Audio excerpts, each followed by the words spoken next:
Future projects को।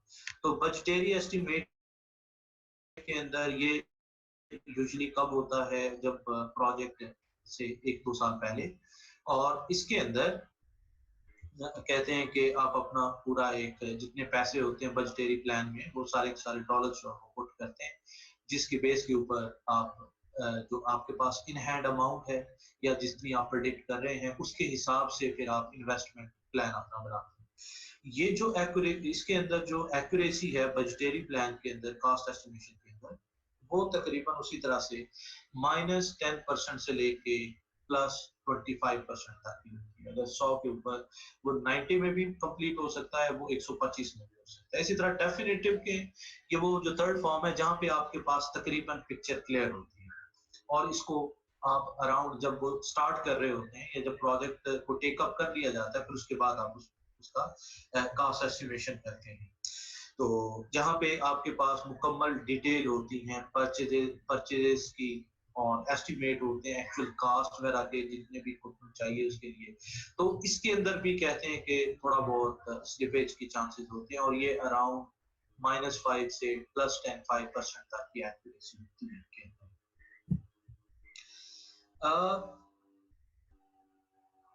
जैसे हमने ये प्रीवियसली बात की कि कुछ टाइप्स हैं कास्ट एस्टिमेशन की, उसी चीज को आगे कंटिन्यू किया गया है कि दुनिया के अंदर बहुत सारी ऑर्गेनाइजेशंस हैं, जैसे उनकी अपनी अपनी स्पेशलाइजेशन है। इसी तरह एक ऑर्गेनाइजेशन है association for the advancement of cost engineering international.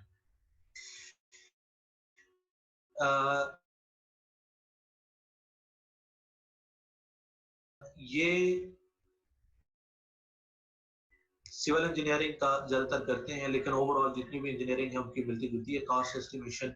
तो उसके लिए ये स्पेशलाइजेशन प्रोवाइड करते हैं, सर्टिफिकेशन काइंड की चीजें प्रोवाइड करते हैं। इनकी जो फाइंडिंग है अपनी कि कास्ट एस्टिमेशन के हवाले से जो मुख्तलिफ तरीकों से कास्ट एस्टिमेट्स जो हैं वो वेरी करते हैं। उसकी कितनी टाइप्स हैं, उन्होंने यहाँ पे 5 टाइप्स उसकी डिफरेंट लिखी है। फॉर एग्जाम्पल जैसे हमने थोड़ी देर पहले बात की ऑर्डर ऑफ मैग्नीट्यूड, और एक को कंसेप्चुअल वो कहते हैं, तीसरे को प्रिलिमिनरी, फिर डेफिनेटिव और फिर कंट्रोल। ऑर्डर ऑफ मैग्नीट्यूड जितनी भी वो आपको सामने चीज नजर आती है उसके हिसाब से आप उसका एक रफ एस्टिमेट। कॉन्सेप्चुअल के अंदर आप स्टैब्लिश करते हैं अपनी कास्ट को पर यूजेबल यूनिट के अंदर, के फ्रॉम लाइक पास्ट प्रोजेक्ट्स के को हर कास्ट जो जितनी भी आपको समझ आ रही है आप उसको मल्टीप्लाई कर देते हैं ओवरऑल जितने आइटम्स आपको चाहिए रिक्वायर्ड है उनके साथ उसके हिसाब से। फॉर एग्जांपल अगर एक स्कूल के अंदर पर स्टूडेंट के हिसाब से कास्ट करना है, या अगर कोई दावत है तो जैसे आप लोग करते हैं कि पर हेड उसके लिए एस्टिमेट निकाला जाता है, तो वो कहते हैं कि आपके पास एक कॉन्सेप्चुअल सा आइडिया होता है, उसको आप जितने यूनिट फिर आपको रिक्वायर्ड है उनके साथ मल्टीप्लाई करके तो आप एक एस्टिमेटेड कास्ट निकाल लेते हैं। उसकी इसका एक ये भी तरीका है। फिर एक प्रिलिमिनरी एस्टिमेट है जहाँ पे आप उसकी एक फिजिबिलिटी स्टडी परफॉर्म करते हैं, और मुख्तलिफ एंगल से उसकी ऑपरेशनल, ऑर्गेनाइजेशनल और जितनी भी वो फिजिबिलिटीज हैं वो परफॉर्म करके तो आप एस्टिमेट करने की कोशिश करते हैं कि अराउंड इस पे कितना खर्चा आ सकता है। फिर इसी तरह कंट्रोल्ड कंट्रोल्ड के अंदर ये होता है कि आपको पता होता है कि आपने इक्विपमेंट क्या लेना है, आपके पास बल्क में उसकी कोई रिक्वायरमेंट होती है, आप अपना एक सर्टेन बजट देते हैं जो कि टेंडर आउट करते हैं।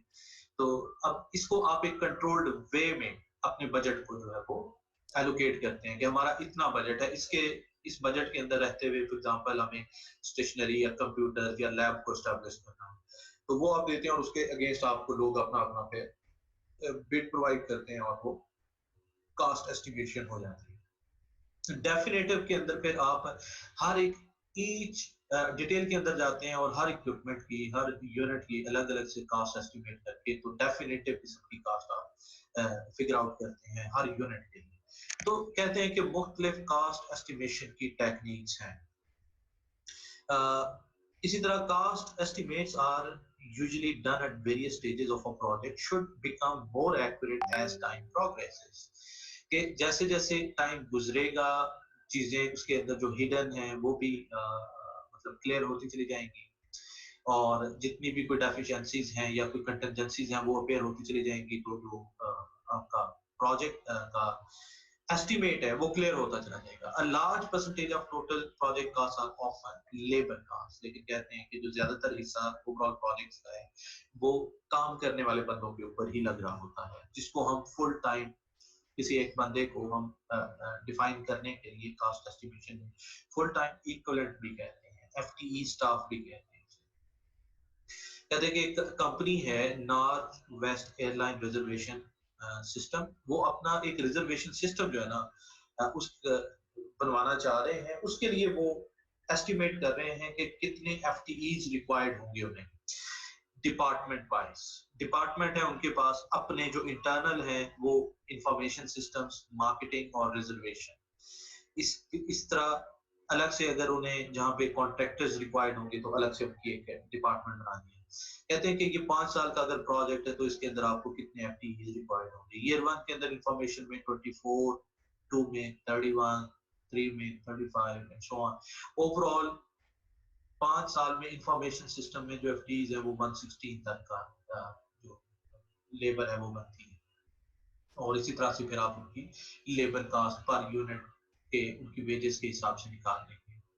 नॉर्मली कहते हैं जो इंटरनल रिसोर्सेज होते हैं उनकी निस्बत जो कॉन्ट्रेक्चुअल रिसोर्सेज होते हैं, कॉन्ट्रैक्टर्स होते हैं, उनका बजट या यूनिट जो कास्ट है, पर यूनिट कास्ट है वो थोड़ी सी ज्यादा होती है। क्योंकि इंटरनल का रेट कुछ और होता है, जो कॉन्ट्रैक्टर्स हैं ऑफ कोर्स उन्होंने आगे लोगों को हायर किया हुआ होता है, कुछ उन्होंने अपने पास भी रखना होता है, तो वो इस हिसाब से जो नॉर्मल मार्केट है उसके निस्बत से जो इंटरनल रिसोर्सेज है उनकी निस्बत उनका रेट थोड़ा सा हाई होता है। कास्ट एस्टिमेशन के टूल्स एंड टेक्निक्स बहुत सारे हैं, मतलब उनमें ये 3 यहाँ पे डिस्कस किए गए टूल्स एंड टेक्निक्स में एनालिगस या top down estimates, bottom up estimates और पैरामीट्रिक मॉडलिंग। तो एनालिगस या टॉप डाउन एस्टिमेट के अंदर हम एक्चुअल कास्ट अपनी निकालते हैं प्रीवियस या सिमिलर प्रोजेक्ट की बेसिस के ऊपर और एस्टिमेट करते हैं ओवरऑल करंट प्रोजेक्ट का बजट। इसी तरह बॉटम अप में हम क्या करते हैं कि जितने इंडिविजुअल वर्क आइटम्स हैं या टास्क हैं या एक्टिविटीज हैं उन सारों को सम अप करके उनके बजट को और मुकम्मल हम एक एस्टिमेट उसका करते हैं, बॉटम अप जिसे कहते हैं। पैरामीट्रिक मॉडलिंग के अंदर क्या करते हैं कि हम उसकी कैरेक्टरिस्टिक्स के हिसाब से एड अप करते हैं। फॉर एग्जांपल अगर हम ये कह रहे हैं कि पर लाइन ऑफ कोड एक सॉफ्टवेयर डेवलपमेंट के लिए आपको $50 रिक्वायर्ड होते हैं, तो अब अगर उसके अंदर जितनी भी वो लाइन ऑफ कोड है उसको मल्टीप्लाई करके तो आप मैथमेटिकल वे में पैरामीट्रिक सर्टेन पैरामीटर के अगेंस्ट जो है वो उसकी कास्ट एस्टिमेशन कर सकते हैं। पैरामीट्रिक मॉडलिंग भी एक टेक्निक है। जो टिपिकल प्रॉब्लम्स हैं आईटी कास्ट एस्टिमेट्स के साथ, उनमें एक तो बड़ी कॉमन ये है कि अगर तो आप जल्दी करेंगे तो वो उतनी एक्यूरेट नहीं होगी और बाज़ का लोगों का उतना एक्सपीरियंस नहीं होता वास्ट कि वो एस्टिमेट कर सकें प्रॉपरली। एक्सपीरियंस के लैक होने की वजह से भी प्रॉब्लम आती है एस्टिमेशन में। इसी तरह human beings are biased toward underestimation. अगर हायर मैनेजमेंट के लोग एस्टिमेट लगा रहे हैं तो वो हो सकता है कि अपने व्यू पॉइंट से चीज़ों को देख रहे हों, वो जो बिगिनर्स हैं, फ्रेश हैं या इंटरमीडिएट लेवल के उनके रिसोर्सेज हैं उनके व्यू पॉइंट को वो ना देख रहे हों, उनकी परफॉर्मेंसेस का उन्हें उस तरह से आइडिया ना हो, तो इसलिए बाज़ का वो चीज़ों को अंडर एस्टिमेट करते हैं। तो human beings are biased toward underestimation, तो ये भी एक टिपिकल प्रॉब्लम रहती है। इसी तरह जो मैनेजमेंट डिजायर्स एक्यूरेसी, मैनेजमेंट को एक्यूरेसी डिजायर होती है तो वो उसमें भी कहते हैं कि बाज़ बात जो है इनकम्प्लीट इंफॉर्मेशन होती है। फिर लास्ट के ऊपर एक आपके इस प्रोजेक्ट के चैप्टर के शुरू में ओपनिंग केस डिस्कस किया गया है कि एक सिटी के अंदर सर्वे का एक प्रोजेक्ट लॉन्च किया जा रहा है गवर्नमेंट की तरफ से। उसके अंदर वो फाइबर ऑप्टिक्स और पाइपलाइंस जो हैं वो एक शहर की बिछाना चाह रहे हैं। उसके लिए वो एक प्रोडक्ट बनवा रहे हैं जिसके अंदर जो कि डिसीजन मेकिंग के लिए या जो डेटा उसके रेलेवेंट है जितना भी सर्वेयर के लिए वो स्टोर होगा, प्लस उसके लिए वो एक ऐसी डिवाइस बनवाना चाह रहे हैं जिसके अंदर वो 100 यूनिट उसके इनिशियली होंगे, जो मुख्तलिफ सर्वेयर्स को दिए जाएंगे कि वो अपने उस डिवाइस के ऊपर स्क्रीन में से किसी भी एरिया को टच करके, जो कि आगे जीपीएस के साथ अटैच्ड होगा, और वो जीपीएस के थ्रू वो डेटा कलेक्ट करके तो वो उस एरिया की इंफॉर्मेशन जो है वो कलेक्ट कर सकते हैं, या वो वर्क को देख सकते हैं कि किस हद तक कहाँ तक पहुंचा है, उसका अपडेट्स वगैरह ले सकते हैं। तो आई मीन फाइबर ऑप्टिक कहाँ तक पहुंची, तो उसके लिए एक प्रोजेक्ट है। उस प्रोजेक्ट के लिए कहते हैं कि बाकी डिटेल तो आपके ये जैसे पेज स्पेसिफाई किए गए 284 से 289 तक, डिटेल्ड एग्जांपल का सर्वेयर प्रो के नाम से जो प्रोजेक्ट है बताया गया कि कैसे उसके अंदर एस्टिमेट की गई है, लेकिन उसी को हम थोड़ा सा अगली एक दो स्लाइड के ऊपर देख लेते हैं, टेबल की सूरत में वो इंफॉर्मेशन है।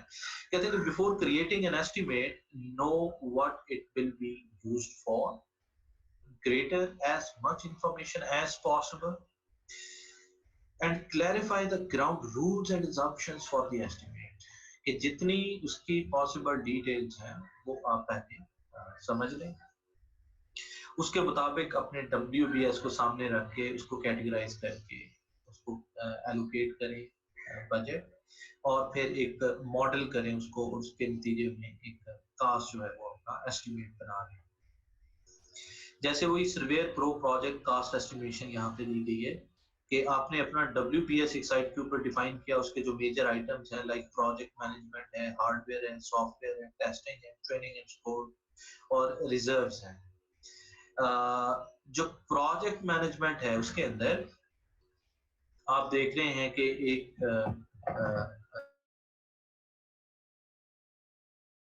सबसे पहले प्रोजेक्ट मैनेजर की स्लॉट, प्रोजेक्ट मैनेजर इन्होंने कहा कि हमारे पास एक पार्ट टाइम प्रोजेक्ट मैनेजर है इस प्रोजेक्ट, जो कि हर घंटे के हिसाब से $100 उसके वेजेस होंगे, और ओवरऑल वो एक साल के अंदर जितना टाइम देगा, जो टोटल आवर्स बन रहे हैं उसके वो 960 बन रहे हैं। तो 960 आवर्स है उसके हिसाब से अगर उसका देखा जाए तो कहते हैं कि वो आधा तकरीबन, चूंकि पार्ट टाइम है, आधा टाइम देगा। वैसे तो ये होता है ना कि एक दिन में 8 घंटे काम करना होता है और 5 वर्किंग डेज होते हैं, तो अराउंड 40 वर्किंग आवर्स का एक वीक बनता है। फिर आप उसको डेज के साथ मल्टीप्लाई करते हैं, फिर उसको महीनों के साथ, तो ओवरऑल आपके पास उसकी टोटल नंबर ऑफ आवर्स बनेंगे, और जिसके उसको पे करने पड़ेंगे वो 960 है। 100 के हिसाब से 96,000 जो जाएगा वो एस्टिमेट में से मैनेजर को। 4 टीम मेंबर्स इसके साथ काम कर रहे हैं, जो कि अपना 25% के हिसाब से वो चार्ज होगा। तो हम अगर 25% के हिसाब से उन चारों का निकालें तो वो ऑलमोस्ट एक ही बंदा बनता है।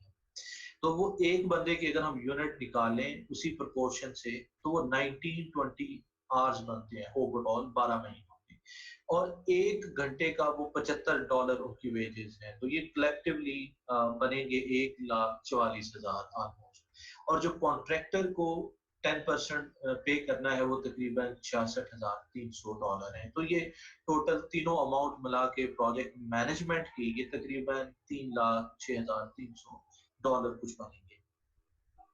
इसी तरह फिर हार्डवेयर का जो WPS है उसमें हैंड हेल्ड डिवाइसेस हमने कहा कि इसके लिए रिक्वायर्ड होंगी जो आपने बनवानी है, और 100 यूनिट उसके इनिशियली रिक्वायर्ड होंगे, और एक जो उसके ऊपर ऑपरेशनल उसकी कास्ट आ रही है एक यूनिट की, वो तकरीबन एक घंटे के हिसाब से $600 आ रही है। तो ये तकरीबन 60,000 का कास्ट बनती है इसकी। इसी तरह से जो उसके लिए रिक्वायर्ड सर्वर्स है जहाँ पे ये होस्ट होगी सारी इंफॉर्मेशन, तो वो तकरीबन उनकी तादाद 4 मिनिमम रिक्वायर्ड होंगे, और उनकी जो ऑपरेशनल कास्ट है वो तकरीबन 4,000 पर घंटा बनती है। तो ये तो टोटल 16,000 बनेंगे। तो जो हार्डवेयर की फॉर्म में पैसा लगेगा वो 76,000 है अराउंड। इसी तरह सॉफ्टवेयर में लाइसेंस कहते हैं कि इन हैंड हेल्ड डिवाइसेस को के लिए हमें जो रिक्वायर्ड है ऑपरेशन करने के लिए, तो वो हर यूनिट का तकरीबन $200 आएगा ऑपरेशन की जो कास्ट आ रही है उसकी लाइसेंस की कास्ट। तो वो अराउंड 20,000 बने। और फिर कलेक्टिवली जो पूरा सॉफ्टवेयर इसके लिए डेवलप होना है, जिसके अंदर ये सारी मतलब इसकी एआई वगैरह जितनी भी इसके अंदर लगनी है, जो भी विजुअलाइजेशन लगेगी, सॉफ्टवेयर डेवलपमेंट, तो कहते हैं कि इसके ऊपर 5,94,000 रुपया ऑलमोस्ट आएगा। तो इसकी अगले टेबल के अंदर दी गई है ब्रेकडाउन के कैसे ये कैलकुलेट किया सॉफ्टवेयर डेवलपमेंट। इसी तरह टेस्टिंग के ऊपर 10% लगेगा, अराउंड 69,000 उसका एस्टिमेटेड है।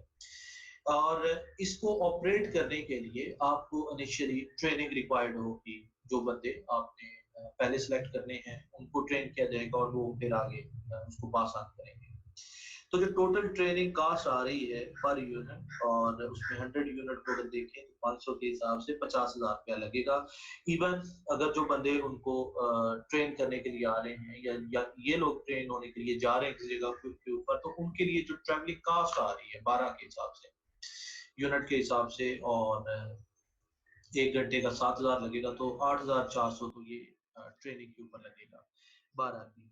और इसी तरह से जो दूसरे प्रोजेक्ट टीम मेंबर्स हैं, अगर उनके आवर्स निकालें तो 75 के हिसाब से 1,44,000 यहाँ पे ऐड हो जाएगा, तो ये 2 लाख। तो इस तरह से और 20% आपने रिजर्व इसमें डाल दिया, तो ये 15,21,240 के अराउंड टोटल कास्ट आप इसकी निकाल पाएंगे। जैसे हमने प्रीवियसली कुछ 5,94,000 को यहाँ पे ऐड किया है कि कैसे हमने ये निकाला, उसमें कहते हैं कि आप लेबर एस्टिमेट करते हैं। जो लेबर है कॉन्ट्रैक्टर की वो थोड़ी सी ज्यादा है, उसका 150 पर घंटा के हिसाब से कास्ट चार्ज होगा, और उनके जो टोटल यूनिट आवर्स बन रहे हैं वो 3,000 हैं, तो ये 4.5 लाख उनको पे होगा। और जो टीम मेंबर का एस्टिमेट बन रहा है 1920 के आर के हिसाब से एक बंदे के, और 75 उसका वेज होगा, तो 1,44,000, तो टोटल 5,94,000। और बाकी फिर हम उसको फर्दर भी कि हमने कैसे कैलकुलेट किया, जो सॉफ्टवेयर डेवलपमेंट की एस्टिमेशन है, सॉफ्टवेयर इंजीनियरिंग में आपने पढ़े हुए हैं मुख्तलिफ मॉडल्स, कोकोमो वगैरह पढ़े हुए हैं, और आपने पढ़ा था कि किलो लाइन ऑफ कोड की मदद से भी आप चीज़ों को एस्टिमेट कर सकते हैं, फंक्शन पॉइंट की मदद से भी कर सकते हैं। कहते हैं कि जो फंक्शन पॉइंट है वो मोर अप्रोप्रिएट एस्टिमेशन है, इसको ही ज़्यादातर फॉलो किया जाता है इंडस्ट्री के अंदर, जहाँ पे आप ये देखते हैं कि जितने फंक्शन पॉइंट्स हैं उनमें किस किस्म की इंफॉर्मेशन का फ्लो है, लाइक कितनी एक्सटर्नल इनपुट्स हैं, कितने इंटरफेस फाइल्स उसके अंदर इस्तेमाल हो रही है, आउटपुट्स कितनी है, क्वेरीज कितनी है, इंटरनल टेबल्स उसके डेटा बेस में कितनी है, उनकी कितनी क्वांटिटी और कन्वर्जन रेट क्या है उसका आप निकाल लेते हैं। कितने सोर्स लाइन ऑफ कोड बन रही है और उसकी प्रोडक्टिविटी और उसके अंदर पेनल्टी, और ये चीजें जो है वो मेंशन की गई है एस्टिमेटिंग।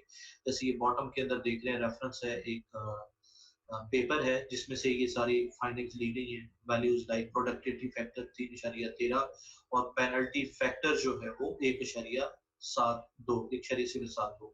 तो ये एस्टिमेटिंग सॉफ्टवेयर कास्ट में से लिया गया है, जो कि विलियम हॉटसन ने दिया था।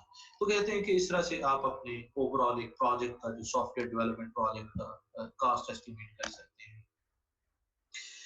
और इसके लिए आप जो बेस लाइन बनाते हैं, डिटरमन करते हैं, फिर इसी को आप कहते हैं कि वर्क ब्रेकडाउन स्ट्रक्चर की सूरत में आप ईयरली बेसिस के ऊपर इनको डिवाइड कर देते हैं और इनको बजट एलोकेट कर देते हैं, ताकि हम ट्रैक कर सकें अपने बजट को कि कितना ओवरऑल एक साल के अंदर जो है वो हमारी लगेगी। टाइम फेस बजटिंग हम अपनी कर देते हैं। फॉर एग्जाम्पल जैसे यहाँ पे बताया गया है कि वही WBS आइटम आपके प्रोजेक्ट मैनेजमेंट के जो प्रोजेक्ट मैनेजर है उसको 8,000 के हिसाब से आपने 12 महीनों में पे करना है। तो इसी तरह जो प्रोजेक्ट टीम मेंबर्स हैं उनको 12,000 के हिसाब से पे होगा 12 महीनों के लिए, वो जो फुल टाइम एम्प्लॉइज हैं। और कॉन्ट्रैक्टर को सेकंड मंथ से आप देना शुरू करेंगे 6027 के हिसाब से। और इसी तरह हार्डवेयर के ऊपर जितना लगेगा और सॉफ्टवेयर पे ओवरऑल जिन जिन मंथ के अंदर आपने देना है। तो आप इस तरह से अपना पीरियोडिकल एक अप्रोप्रिएट परसेंटेज निकाल लेते हैं कि कितना एक महीने के अंदर लगेगा। पहले महीने में 20,000, दूसरे में 86,000 लगेगा समथिंग, और फिर 12,000, और इस तरह से आप अपनी एक बेस लाइन स्टैब्लिश कर लेते हैं ओवरऑल इस प्रोजेक्ट के अंदर पैसा लगने की, जिसको फिर आप फ्यूचर में देख सकते हैं, फोरकास्ट के लिए, ट्रैकिंग के लिए यूज कर सकते हैं कि इससे एक्सीड तो नहीं करनी चीजें। बाकी फिर डिस्कशन फिर करेंगे, तो फिलहाल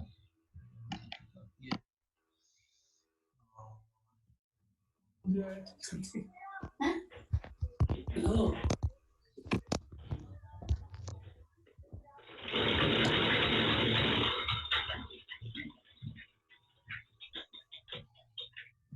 जी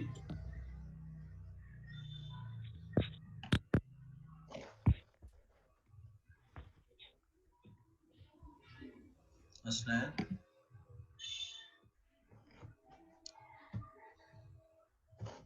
सर पेपर के बारे में सर बता दीजिएगा जो कल आया है नोटिफिकेशन सर। हाँ टर्म पेपर की।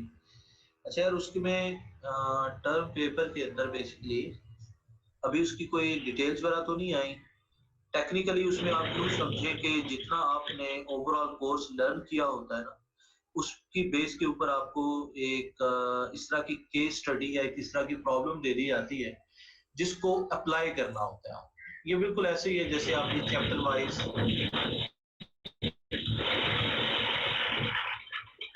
अनस साहब बहुत शोर कर रहे हैं आप। अच्छा। जिसमें आप क्या कहते हैं जैसे हमने ये असाइनमेंट की है जी, एक प्रपोजल बनाया, एक प्रॉब्लम ले ली कोई सी भी, और चैप्टर वाइज हम उसके ऊपर अप्लाई करते जा रहे हैं अपनी चीज़ों को। तो बिल्कुल उसी तरह से आपको एक प्रॉब्लम दे दी जाएगी और जितना आप लोगों ने कवर किया है उसको अप्लाई करना है और एक रिपोर्ट बनानी है उसकी असाइनमेंट की सूरत में। और हर बंदे का वो इंडिविजुअल टास्क होगा और उसमें प्लेजरिज्म वगैरह को भी चेक करने का मेथड रखा जाएगा कि किन्होंने खुद की है, कहीं से उठाया तो नहीं है या किसी का कॉपी तो नहीं किया डेटा। तो इस तरह से वो 30 मार्क्स की इवैल्यूएशन होगी आपको। तो और सर हाँ बाकी सर टीचर कह रहे थे जितना आपने मिड में पढ़ा है उसके रिलेटेड होगा, तो सर हमारा भी ये मिड तक ही होगा या जितना अभी हमने पढ़ लिया वो होगा? ठीक है, इसको थोड़ा शॉर्ट कर लेंगे, मिड तक ले जाएंगे। लेकिन इसमें वैसे जो अभी भी चीज़ें शामिल है अल्टीमेटली तो पर्पस ये है कि जैसे आप लोग ऑन करके रख के चले जाते हैं माइक म्यूट करके, तो नोबडी केयर्स और पार्टिसिपेशन अटेंडेंस तो हो रही होती है लेकिन ये नहीं पता कि कौन बंदा क्या कर रहा है। तो अल्टीमेट पर्पस ये है कि आप जो लर्न कर रहे हैं उसको अप्लाई करके हमें पता चल जाए कि आप किस हद तक पहुंचे कहाँ पहुंचे। लेकिन डाटा तो फिर नेट से उठाएंगे ना असाइनमेंट के लिए। नहीं नेट से यार आप हेल्प लेते हो हमेशा, वो तो हर कोई लेता है। कोई सी भी रिसर्च होती है वो भी जाहिर है कि हमें इल्हाम थोड़ी होता है, वो हम कहीं ना कहीं से उठा रहे होते हैं, लेकिन उसको उठाते इस तरह से हैं कि अपने लफ्जों में उन चीजों को बयान किया जाता है या उस इंस्पिरेशन को जैसे कोट किया जाता है, रेफर किया जाता है कि ये चीज मैंने फलां जगह से ली है, ठीक है जी, अगर जो मोस्ट रेलिवेंट है। अब जो उसके अंदर प्रैक्टिकल काम है जाहिर है कि करना जरूरी तो नहीं कि अच्छा ये सब लोग ज्वाइन करें गूगल क्लासरूम को। उसके ऊपर एक छोटी सी क्विज की असाइनमेंट है। कुछ टाइम होगा आप लोगों के पास उसमें करने के लिए, मैं उसके ऊपर उसका टाइम मैं कर देता हूँ।